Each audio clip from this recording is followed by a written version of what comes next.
I'm Elise Raposa. I'll be your moderator for this evening. And I'd like to start by thanking the last round for hosting us in this wonderful space.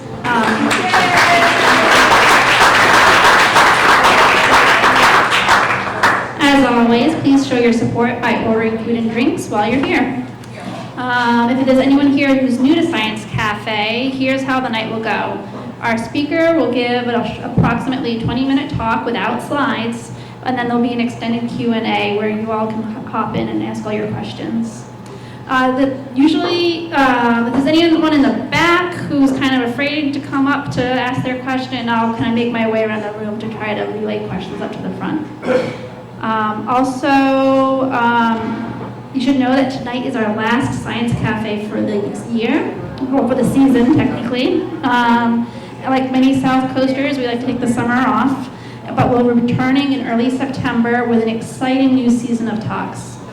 To stay on top of our calendar of events, you can find us online by searching New Bedford Science Cafe, which should connect you to our website, our Facebook page, and our listings on the New Bedford Light Culture calendar. So I have the pleasure of introducing tonight's speaker, Jennifer, I forgot her last name. Shakun, thank you. She has over a decade of experience working at the intersection of climate change, forest management, and sustainable wood products. Currently, she leads strategic partnerships and outreach for the New England Forestry Foundation's Bioeconomy initiative.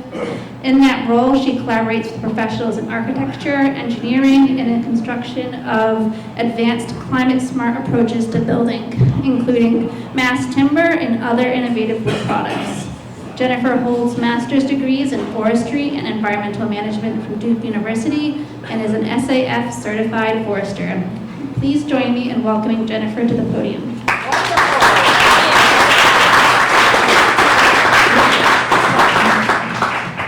All right, well, hi everyone. It's really nice to be here. A big thank you to Anne for inviting me. My only regret is that I didn't get down here soon enough to enjoy this beautiful part of the state. So I'll have to come back.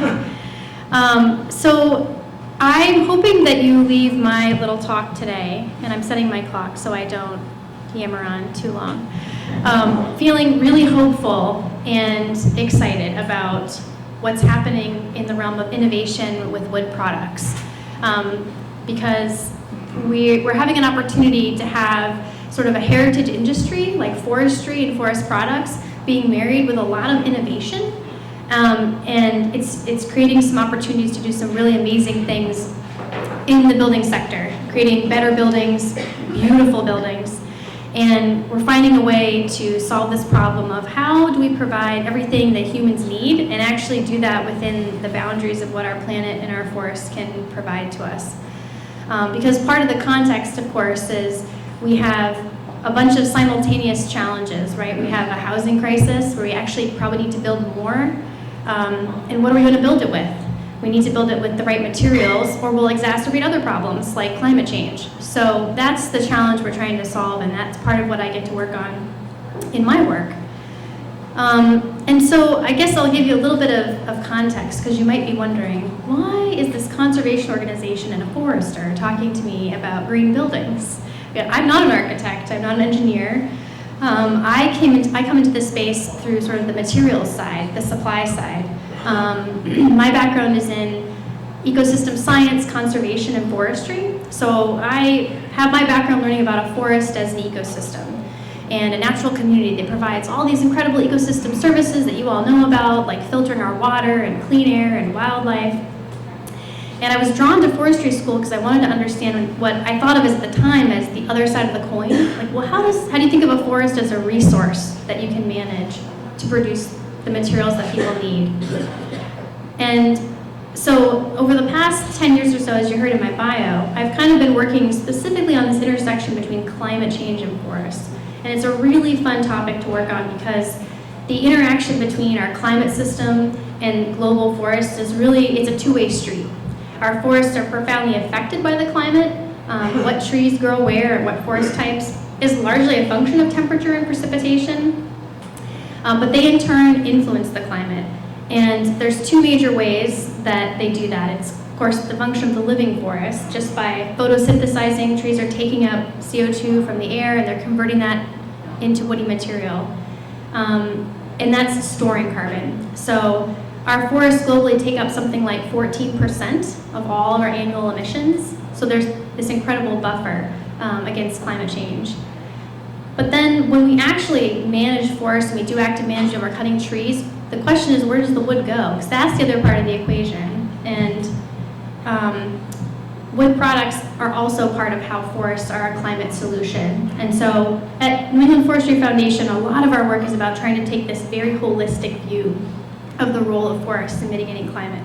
Yes, it's the living forest, conserving and preserving our forest resources, but then also my job is to think about, well, once it leaves the stump, how do we best use that stick of wood for good in the built environment, where we use a lot of resources. So the building sector is something like 37% of all of our global emissions. It's humongous.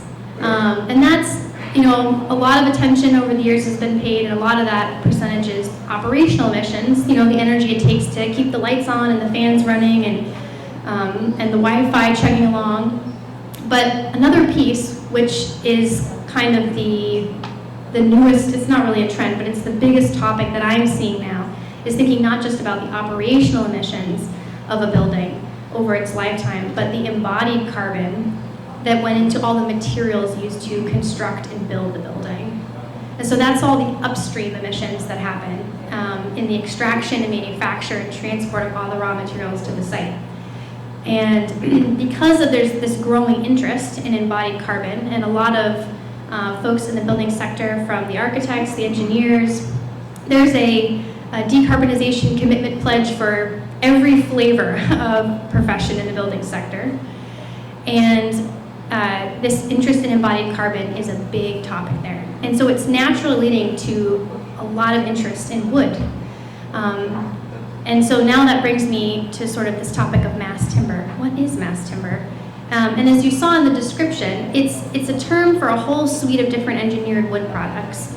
All of them involve taking smaller pieces of wood and combining them together to make massive beams or panels. There's different ways to do it. Some of the most common products use adhesives. One of the most common that you might hear about, this is a very teeny tiny version of it, like for a dollhouse. But imagine this is made with 2x4s, and you can't see it from here, but I can pass it around. I'm sorry, I'm getting used to the microphone. And what's unique about cross-laminated timber, or CLT, is that the wood, the 2x4s are laid down in layers perpendicular to each other. So it has this incredible stiffness and strength because the grain is running in two directions and they're glued together. And what you end up with is a panel that is relatively lightweight but incredibly strong. And you can use CLT in place of concrete and steel in large construction projects. Another question you might be wondering about is, well, if it's made of wood though, what about fire? Another interesting property of these mass timber elements, because they're so big, in a fire, and they've done lots of fire testing on this, a char layer forms on the outside of the member that actually sort of insulates the interior part.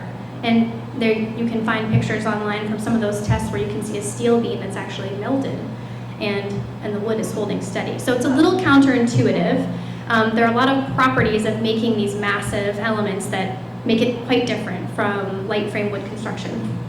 So CLT is one. Another that you've probably seen all over is glulam. And that's very common, that's been around for a long time. Glulam involves gluing all the boards parallel to each other, so you can create really beautiful, graceful curves. I feel like every Catholic church I've ever been into, built in 1970, has beautiful glulam columns. And that's just a couple. There are others. There's nail laminated timber, there's dowel laminated timber, where they are fastened together with a wooden dowel. And so various innovations in that space. And so the building code now allows you, that's one of the initial barriers to mass timber taking off. They've been building with this material in Europe for several decades. So I always hesitate to say it's new, because it's not really new, but it's new to our part of the world. And if you could go online, and if anyone's interested, I'll send you the link, but one of the organizations that works a lot on this topic keeps track of the number of mass timber buildings in the US. And they have a little animated graph, and it's basically just an exponential curve It's really incredible. When our organization started our Build It With Wood program, because we saw the potential for mass timber to be a way for wood products to be a climate solution, that was back in 2016. And at that time, there were just a few mass timber buildings going up in the US. There was the very first International Mass Timber Conference that happened in Portland, Oregon. There were 500 or 600 people there. Now you get more than 3,000 people going to that conference. And the exhibit hall is filled with all kinds of new vendors and lots of excitement. And now there are more than 2,400 mass timber buildings that are either built or in design in the US. And that's up by 300 just since 1 year ago, last year. So it gives you a sense of the momentum. While it's a new material and architects and designers are learning how to optimize the use of the material because of its sustainability benefits, and quite frankly, because of its beauty, it's really catching on. You walk into a mass timber building and it smells just like you would think it smells. That's something you often hear from people. There's definitely sort of a biophilic element to being in these wood spaces. And not only is the building, the construction building emitted less carbon than if it had been built out of concrete and steel, which are two of the heaviest emitters of all the materials that we use. When that tree was growing, it was storing carbon, and once it's cut, the carbon's not lost. As long as that wood product's in use, that carbon it's in here. My desk at home is a 100-year-old family heirloom dining table. It's made of wood. When those trees came down, their carbon was stored in that table, and it'll be there forever. As long as we keep, that's an argument for reuse and recycling of materials as well, which wood is very well suited for.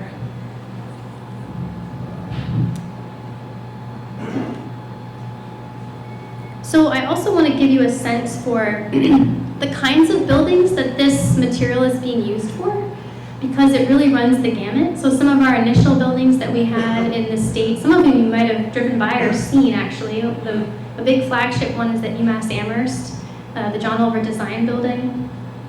Is a beautiful building. But now it's not just big, beautiful academic buildings that had very large budgets. Now we're also seeing it being used for housing and office space. And people are even looking at using mass timber for building warehouses for a variety of different reasons. But again, sometimes this interest in climate mitigation is a big driver. Oh, and I also wanted to mention an interesting development with mass timber, which is there's something about this material that allows us to also do what's called industrialized off-site construction. So I mentioned the housing crisis earlier. One of our challenges is we need to build a lot more. We need to build it pretty quickly. So how do we put up more units where they're most needed? This is putting aside the question of zoning and where do we best site that development. But once we've decided to build something, how do we get those units built quickly? And the analogy you'll hear from folks in that world is, well, I don't build my car in the driveway. I build it in a factory. And so people are doing all kinds of innovative things with mass timber to build components of houses or pieces in a factory setting. And then it's almost like a kit of parts. Everything is in a computer model. They know where every piece goes in the building. It's all prefabricated in a factory. The holes for the conduits and things can be pre-done. And it comes on a truck and it goes up very quickly, which is another one of the advantages that's driving some of the interest. The speed with which a mass timber building can be erected can be kind of mind-boggling because all that work has already been done ahead of time. It changes how the design process and how it's typically done, but now that people are learning how to do that, there's definitely some huge cost savings to be had because of that, as well as savings of material. Because another piece of this is every time we cut that tree, we want to see every piece of the tree at its highest and best use, right? And so there's a potential benefit there to making sure we're reducing waste and we're efficiently using every piece of wood. Just looking at my little list here to remind myself that I don't miss any of our top topics.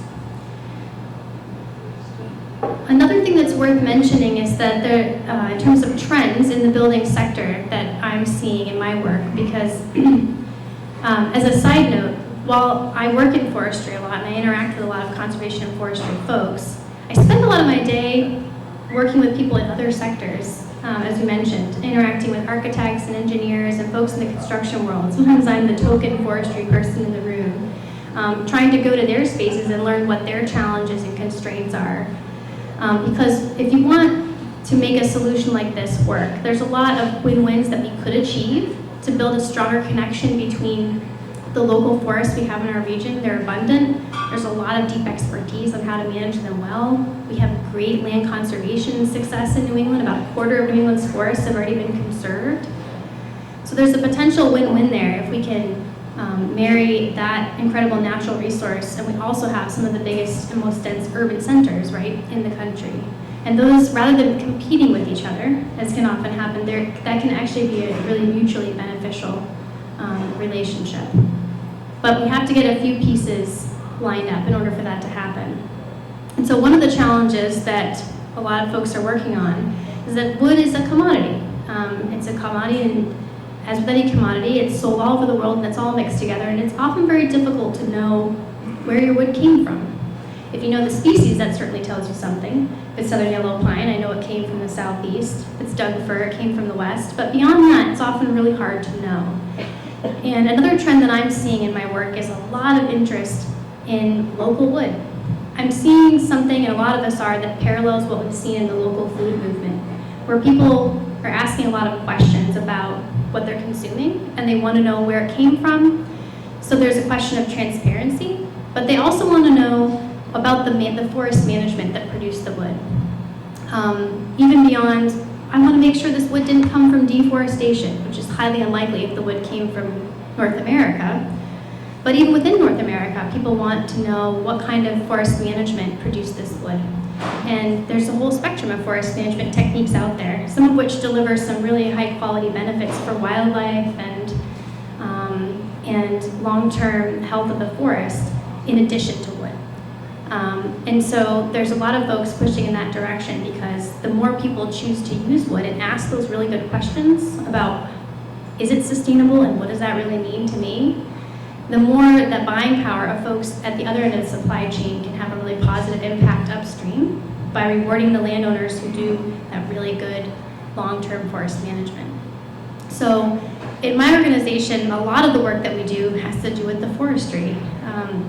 What does really good forestry look like? You know, and that comes down to what trees do you cut, what trees do you leave, what spacing over what time scale to leave the forest better than you found it over the long term. And this work on wood products is a really natural complement to that. That's the sort of holistic thinking about what sustainability means when we think about forestry. And I'm a little shy on time, so if there's specific topics that folks want to hear about, I'm happy to go off on tangents about them. Yeah, we answer your questions. Yeah, I mean, there's so many advantages of using mass timber. I'm surprised they're not more buildings going up. And so I'm wondering what are the downsides besides the cost, or what are the disadvantages? Yeah, so the question, I remembered your advice. I'm going to repeat the question. I had a good guide earlier. And the question was, well, if it's so great, how come we don't see more of these buildings go up? And it's a great question. And actually, early in my work at NEF, we sat down and we literally created a mind map. What are all the barriers to making this vision come to reality? One of them was building code, and some of that has now been resolved. For a while, you have to get an exemption to build with this material. But then the 2021 International Building Code allowed, and that's one of the things I forgot to mention, so this is a great question. Previously, you could only build up to about 7 stories with wood. 5 stories of light frame over 2-story podium of concrete. With the 2021 International Building Code, you can go up to 18 stories with heavy timber. So that was a big deal. And there's a new round of code coming out that's, I think, going to increase that a little bit more.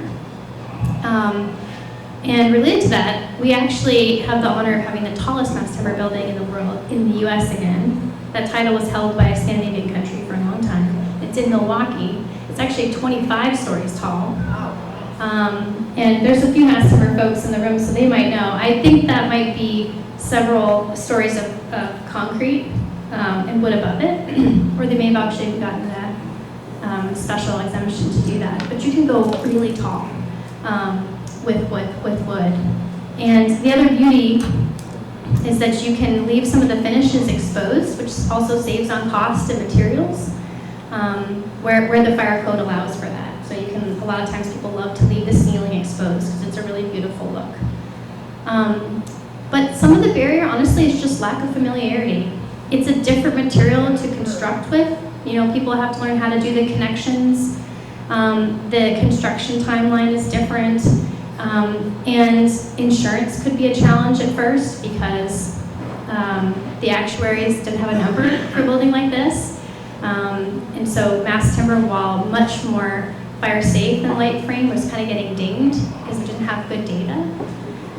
So I'm happy to say that a lot of those problems, a lot of progress has been made, and that's partly responsible, I think, for that like exponential increase. What about cost? Cost can be a barrier, and that's partly because of the lack of familiarity. So what project teams are finding is that if I design my building with concrete and steel, and then my client came to me and said, what if we build it with wood? You can't just necessarily flip your design into wood. You'll probably end up using way more wood than you needed. You need to like design with the material in mind. What size panel do you have? What's the grid spacing? All those kinds of things that the structural engineers and designers would think about. So when someone optimizes for the dimensions and strength properties of the material they have, they can save cost. But often someone had to go the extra mile to design with that in mind. And the other thing that's worth mentioning that I did not mention is that we don't have a local mass timber manufacturing plant yet. There are folks working on it. And so we're kind of missing a link in our local supply chain. So when people are building mass timber buildings now in our region, they might be coming from a company called Nordic Structures in northern Quebec. Or there's some other manufacturers in the southeastern US and the Pacific Northwest. There's a lot. The Pacific Northwest became a hub of interest in mass timber. It really took off there first. So it's really only a matter of time when it comes here, but that's probably also going to reduce costs because the transportation costs, trucking things is expensive. And some of that, actually some of the mass timber even comes from Europe.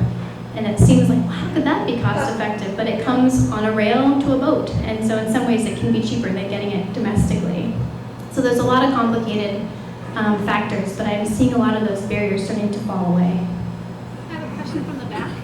Someone wants to know about adhesives and whether they off-gas with other like safety issues. That's a great question. So there's a question about the adhesives used and whether they off-gas.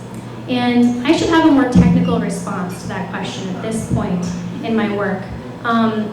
But my understanding is that it's pretty safe, but even in terms of the formulations and the glues that are used, that are relatively low in that respect. But people are trying to even improve upon that baseline. There's a lot of work happening on trying to create bio-based adhesives that we could use instead, some of which are wood-based. My talk today is really about mass timber, but there's a whole universe of products that you can make from the components of wood. Everything from flame retardants that are biodegradable to wood-based textiles to replacements for the coating on food packaging that often has forever chemicals in it.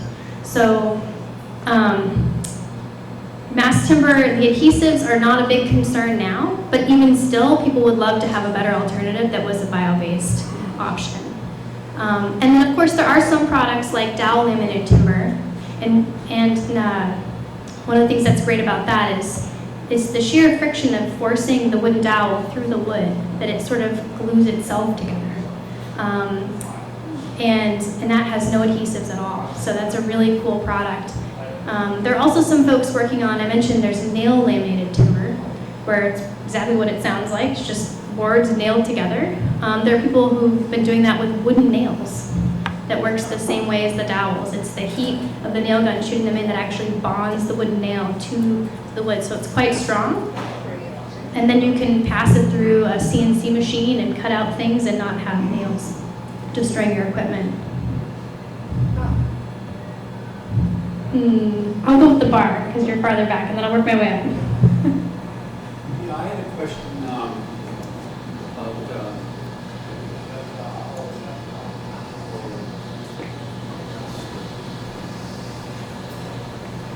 lost it. Let someone else ask. Okay, I'll come back to you. Sure. Is there now or anticipated in the future any competition between forests for paper versus forests for building? Or are they two entirely different types of trees? That's such a great question. The question was whether there's competition between growing forests for paper products versus these kinds of structural products.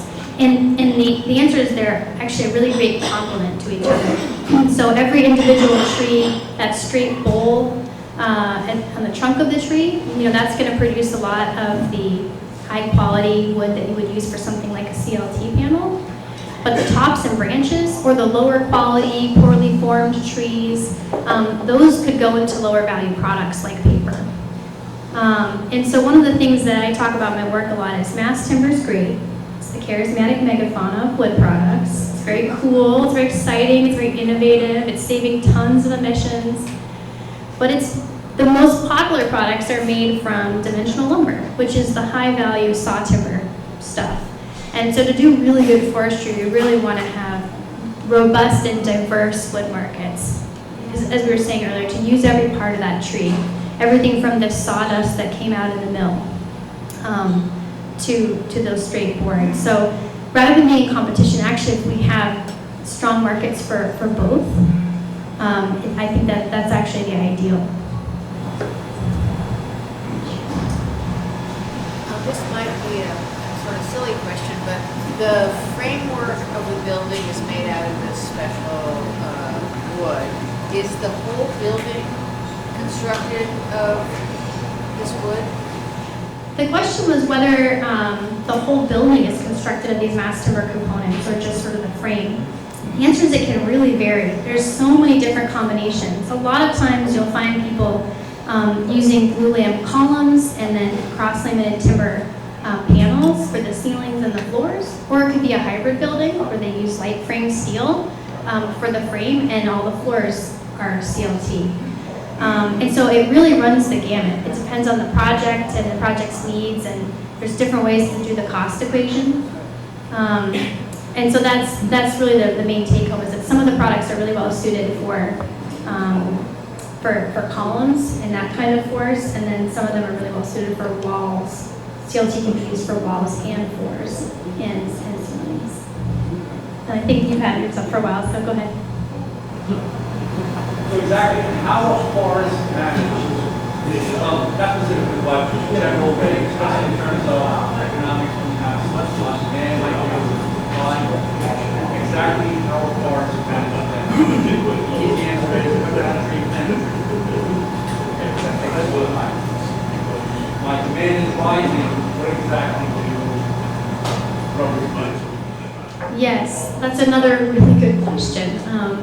I'll probably say that many more times this evening. So the question was about how are forests actually managed. So if we have this increase in demand for wood, how do you actually ensure that it's sustainable, that if you're cutting, you're going to grow, and in a time frame that actually makes sense. And there's the most basic measure, I would say, of sustainability in forestry is that we don't cut more than we grow. So we know how much annual growth happens in the year, and as long as we stay within that, it's called the growth to drain ratio, then we're good. But that's kind of the bottom of the barrel definition of sustainability.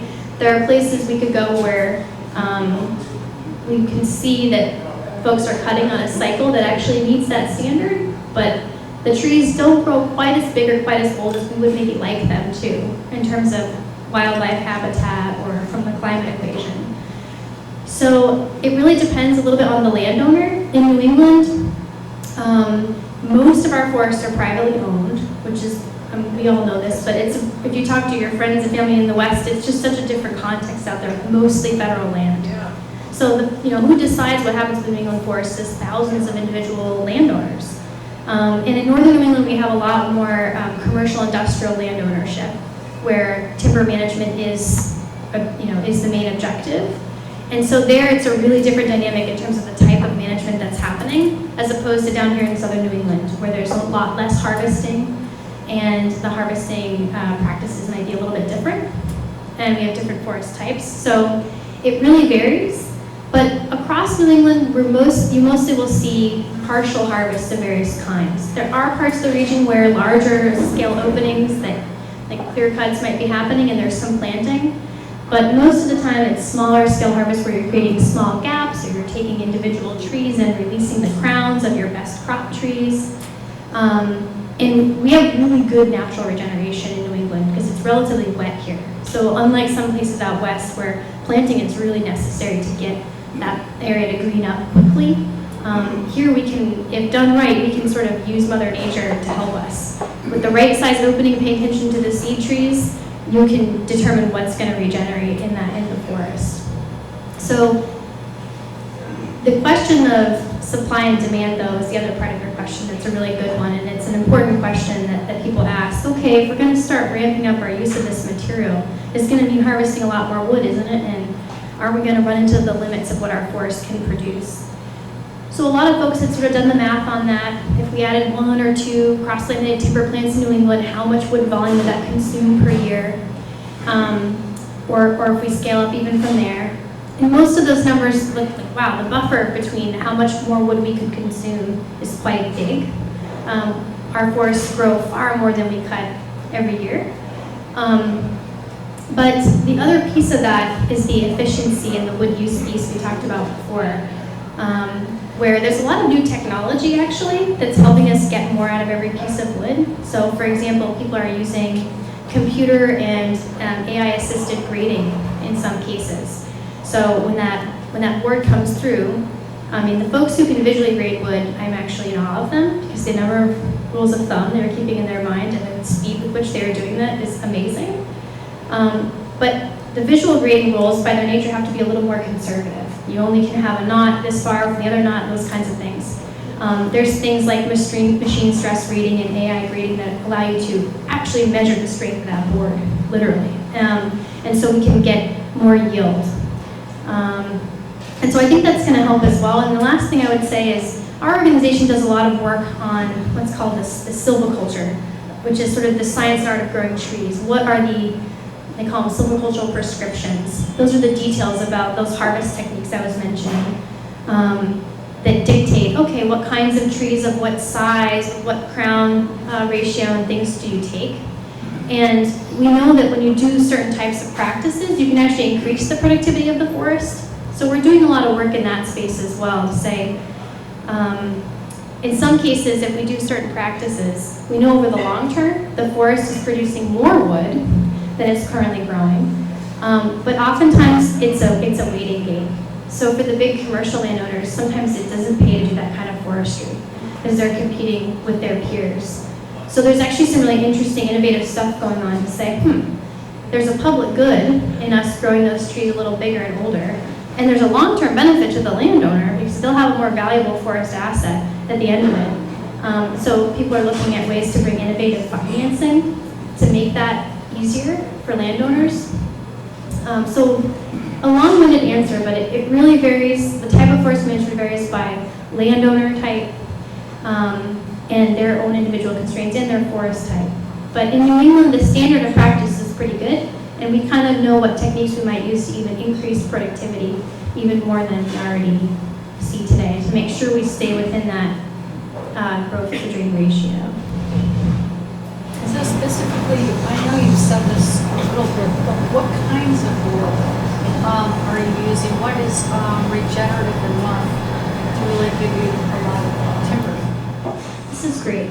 I told Ann earlier that I love the Q&A because it reveals to me what things are so obvious to me now that I forgot to tell all of you. Like, what kind of wood do you use to make this stuff? So right now, almost all the mass timber products you see are made from softwoods. So think like spruce and pine and fir, your needle leaf tree species. And that's mostly because they're very lightweight, strong, but they're pretty light. So there aren't too many folks, there are some folks experimenting with it who are using hardwoods for this kind of application. And so in New England, there are some new species that research has been done. The University of UMass, they looked at eastern hemlock and eastern white pine, and eastern hemlock performed okay, and so there's actually at least one company that is making CLT panels with eastern hemlock, which is an abundant tree species in our region. But What's most likely in the near term is that people will use the spruce pine fir forests that are predominant in Maine to make a lot of the mass timber products because it's the best suited.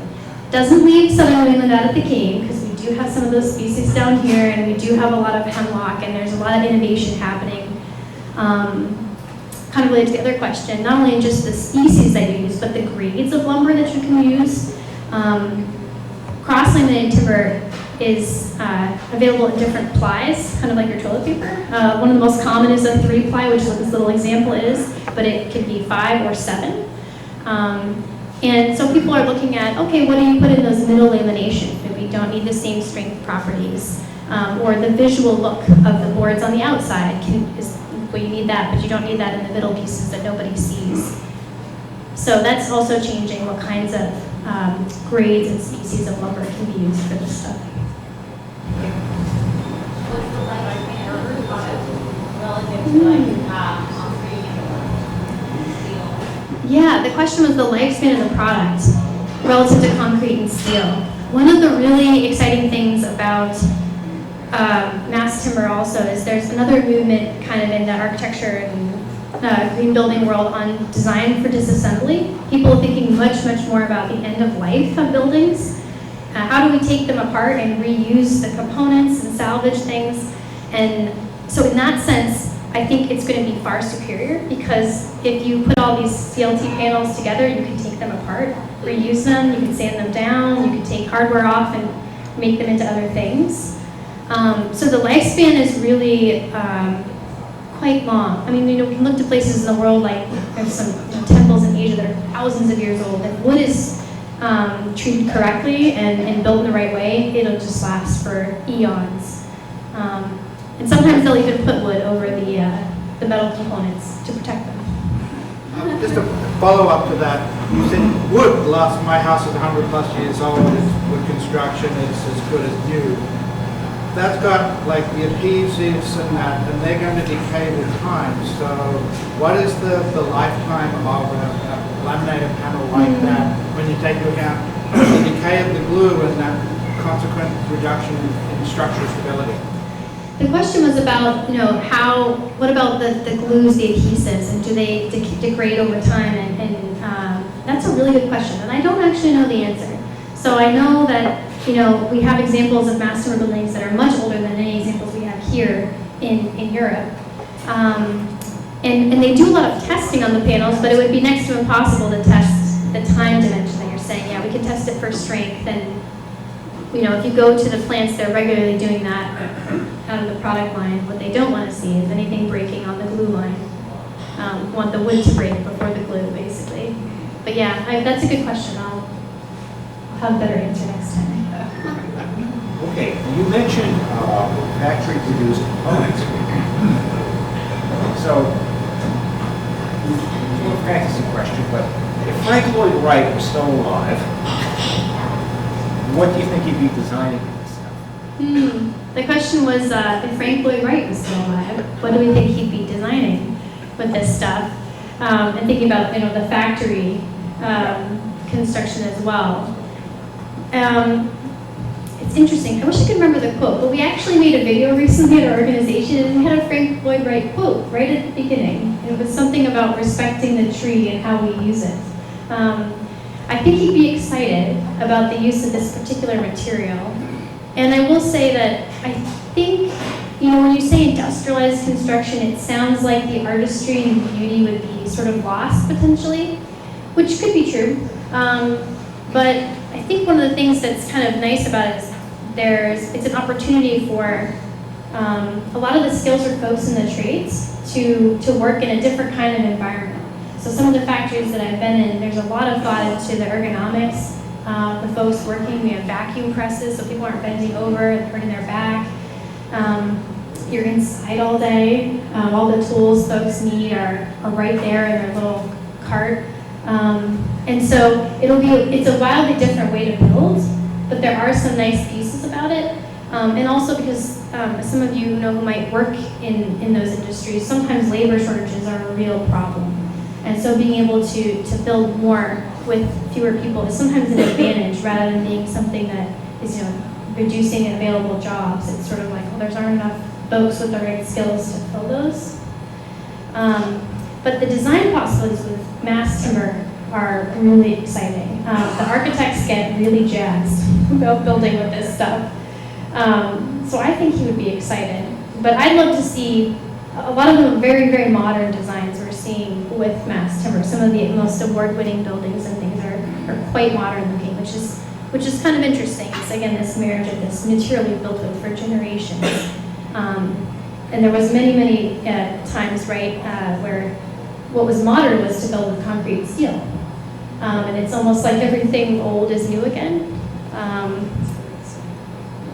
But yeah, that probably talks around your question. Where is it manufactured? Currently, there are plants in Alabama, in Montana, in Illinois, in Canada, in the Pacific Northwest. So there's a number of factories popping up all over that produce cross-laminated timber. In addition, there's more glulam manufacturers. Those are more plentiful. So it's kind of all over. And each one will have they'll have the unique properties of the forest and the region from which they're sourcing their wood. And are they exclusively, the wood of choice right now is hemlock? The wood of choice right now is really the spruce pine fir mix. And hemlock is a kind of new player in the game, I guess I would say. So the species that you'll often see in the buildings would be things like black spruce. That's what they're using in the CLT from Canada. Doug fir, southern yellow pine, and in our region, red pine. There are people building with red pine in the Midwest. So there's certain select softwood species in each of the regions that are the ideal. If that makes sense. Would you know what the auto ignition temperature would be for this wood if tests like that have been done? I don't know. But I could point you to someone who would. Yeah.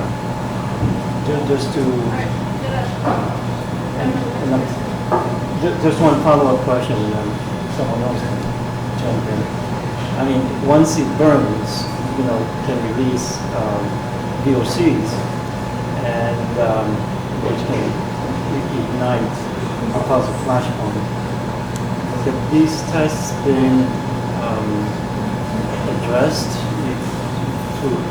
so this wood can be scaled? Yeah. So the question was about, in the event of a fire, you have these adhesives in here, and they burn at a different rate, and they can off-gas, and those gases themselves can be flammable. And there was a lot of fire testing done to get the code approval. So there's some pretty incredible images of, they built a whole little house, they filled it with IKEA furniture, and they lit it on fire, and all, so they have that question, and particularly for the products with glues, has been tested quite a bit. So I don't know the specifics of the answer, but I know it performed well enough in the test to be allowed in the building code. And I think, you have a question? Is there anything on densifying wood as part of this, where that fits in? Compressing wood? Yeah, that's a good question. The question was about densifying or compressing wood. I think the answer is sort of. One thing I didn't mention, so I mentioned a number of the products that are made from sawn timber elements that are put together. But there are a whole bunch of products made from much smaller pieces of wood, and some of which we all know, like plywood, right? That's small pieces of wood. There's organic strand board, there's laminated veneer lumber. So there's a whole bunch of different products like that. They're not quite as like the big showstoppers are CLT and glulam that they're using for the big buildings, but there are other products like that where it comes back to again, trying to use every piece of wood. If we can use those smaller pieces, it opens up a whole world of possibility. But those don't always have the same structural properties, so there are some limitations.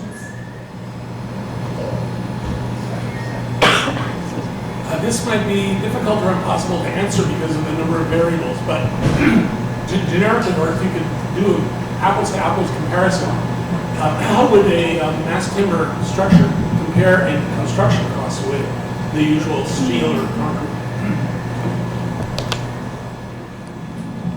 So that's a good question. I'm going to have an annoying answer.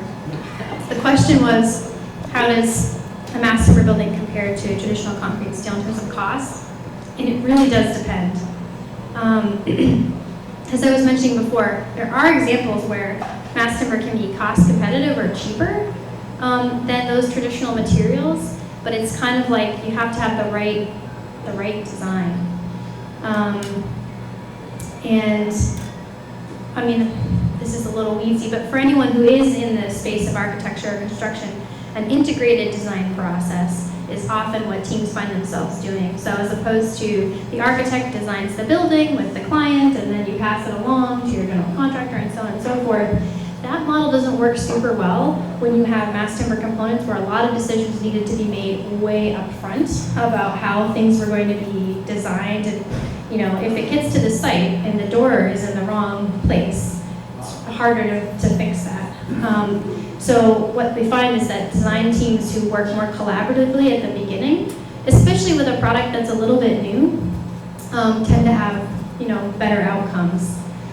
So it's definitely possible for it to be cheaper. And one of the ways it's cheaper, this is also worth saying, is if someone's just looking at the cost of the materials on the balance sheet, it can sometimes look more expensive.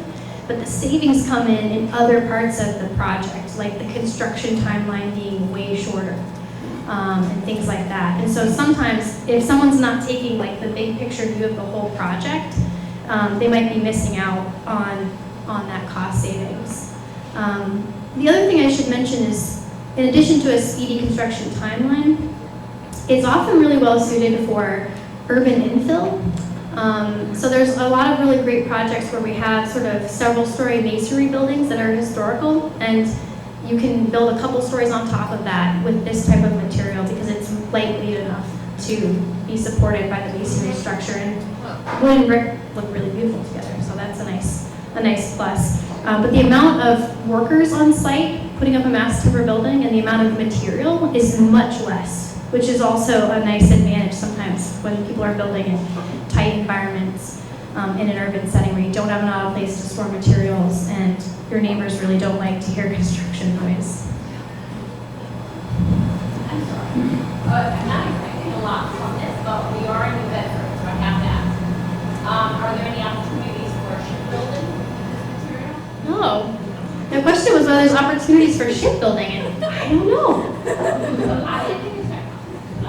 I haven't heard of that, but you know, like the original mast timber were the masts they used for the tall ships in some ways. And since we don't have that many trees of that size anymore, and if we do, we would rather not cut them these days, this is kind of like our modern solution to that. So you said that the entire tree is being used. Does that include bark? Sawdust? I mean, oftentimes those pieces like the bark and the sawdust and things are diverted to other uses. So a lot of the mills will collect the waste material and they'll burn it. And they'll use the waste material, for example, to run the kiln that's drying the wood or to provide energy for the plant. And using the wood residues in that way to generate thermal energy can be pretty efficient. But there are a lot of innovations and folks looking at other applications for some of that material. So one that some of you might have seen that's pretty cool is the University of Maine has the world's largest 3D printer. And if you've seen 3D printing of homes, most people are using concrete. It's pretty fascinating to watch if you're bored.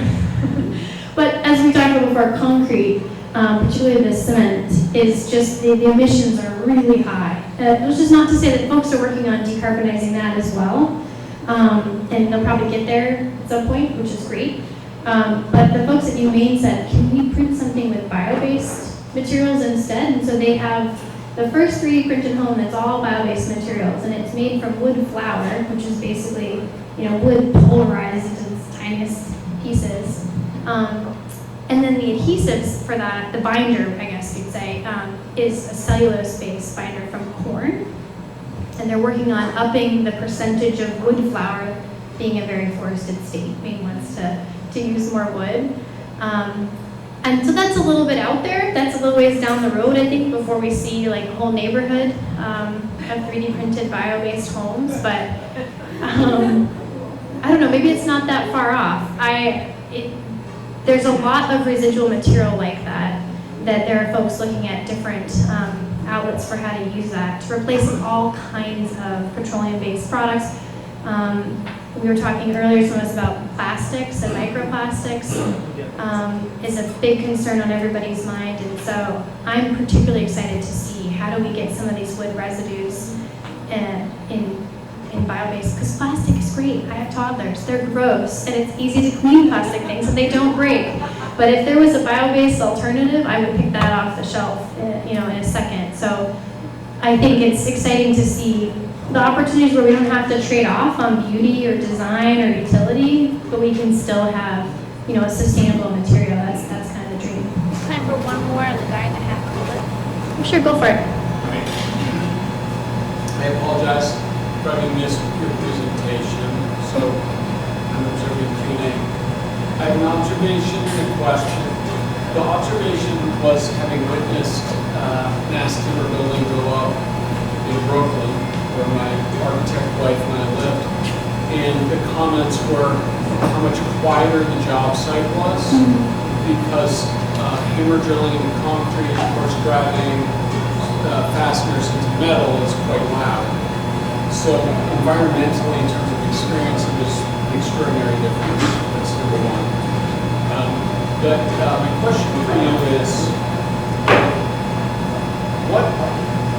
what does mass timber need to do better to be more widely adopted?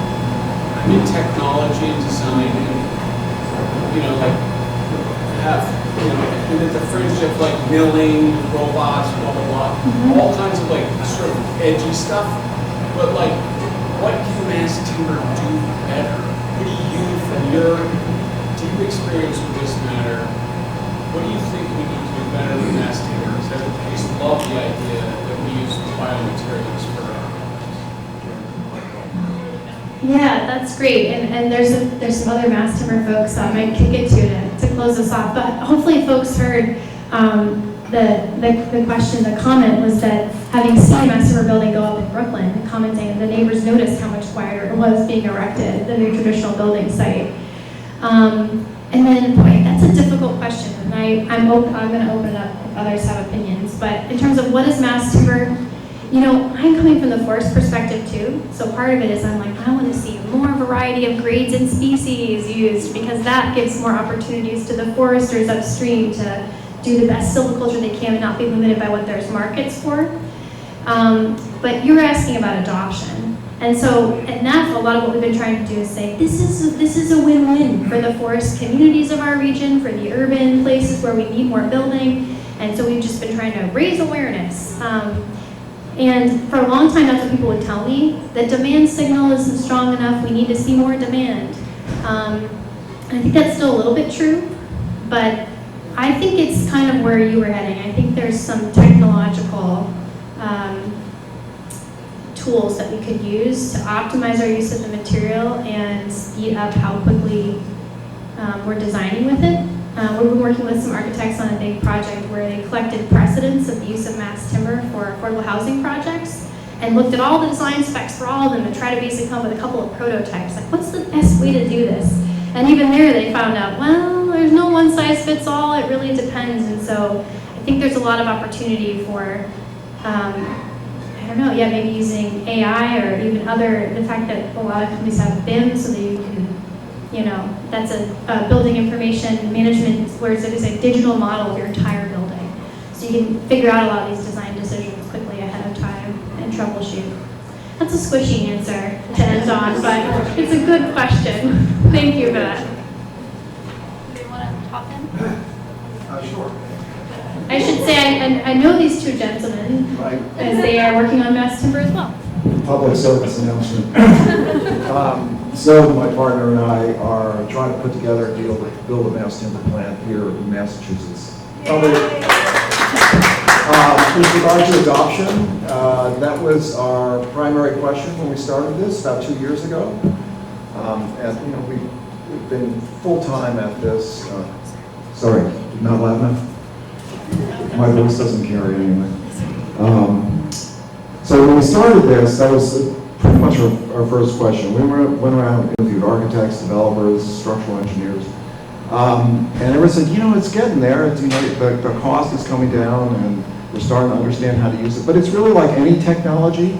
Pick any technology, computers, cars, boats, everything. It takes time to make that product less expensive.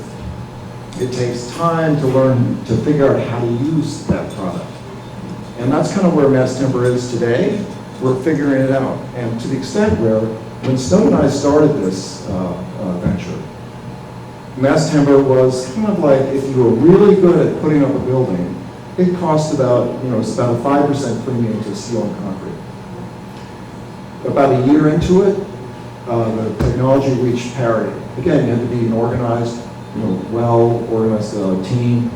And now, with a hybrid system particularly, we can deliver multifamily housing for a 20% discount over steel and concrete.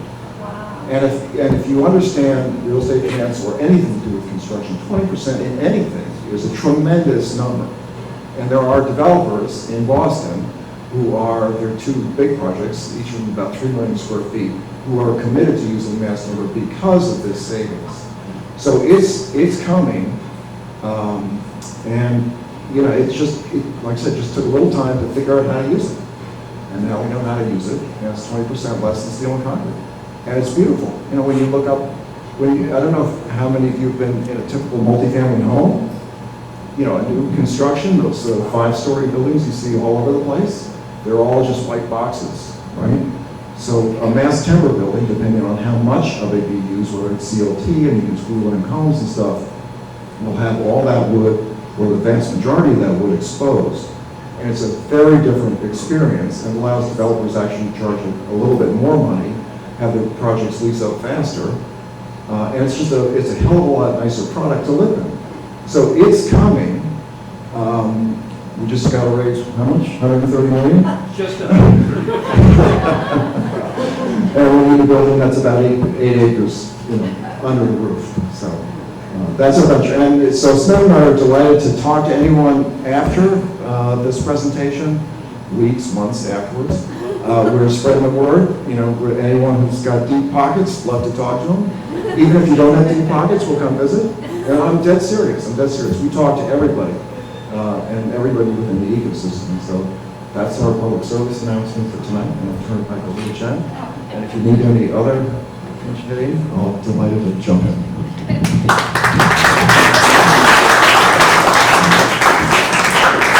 All right, so that's, thank you so much, Jennifer, and for the other folks over from Mass Timber. Such a thoughtful and timely presentation. Please accept this gift on behalf of the Science Cafe crew. You're welcome. Also, thank you to Ann Parson for being the driving force behind Science Cafe, and all the other steering committee members.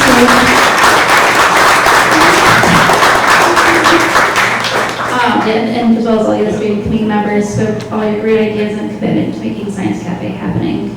And thanks to all of you for being here for another great season, and we look forward to seeing you in September. As a reminder, we are off for July and August, and we'll and make sure you follow all of our socials or the Bedford Light Culture calendar to find out when that September event will be. So feel free to stick around, ask additional questions, or continue the conversation, and have a great night.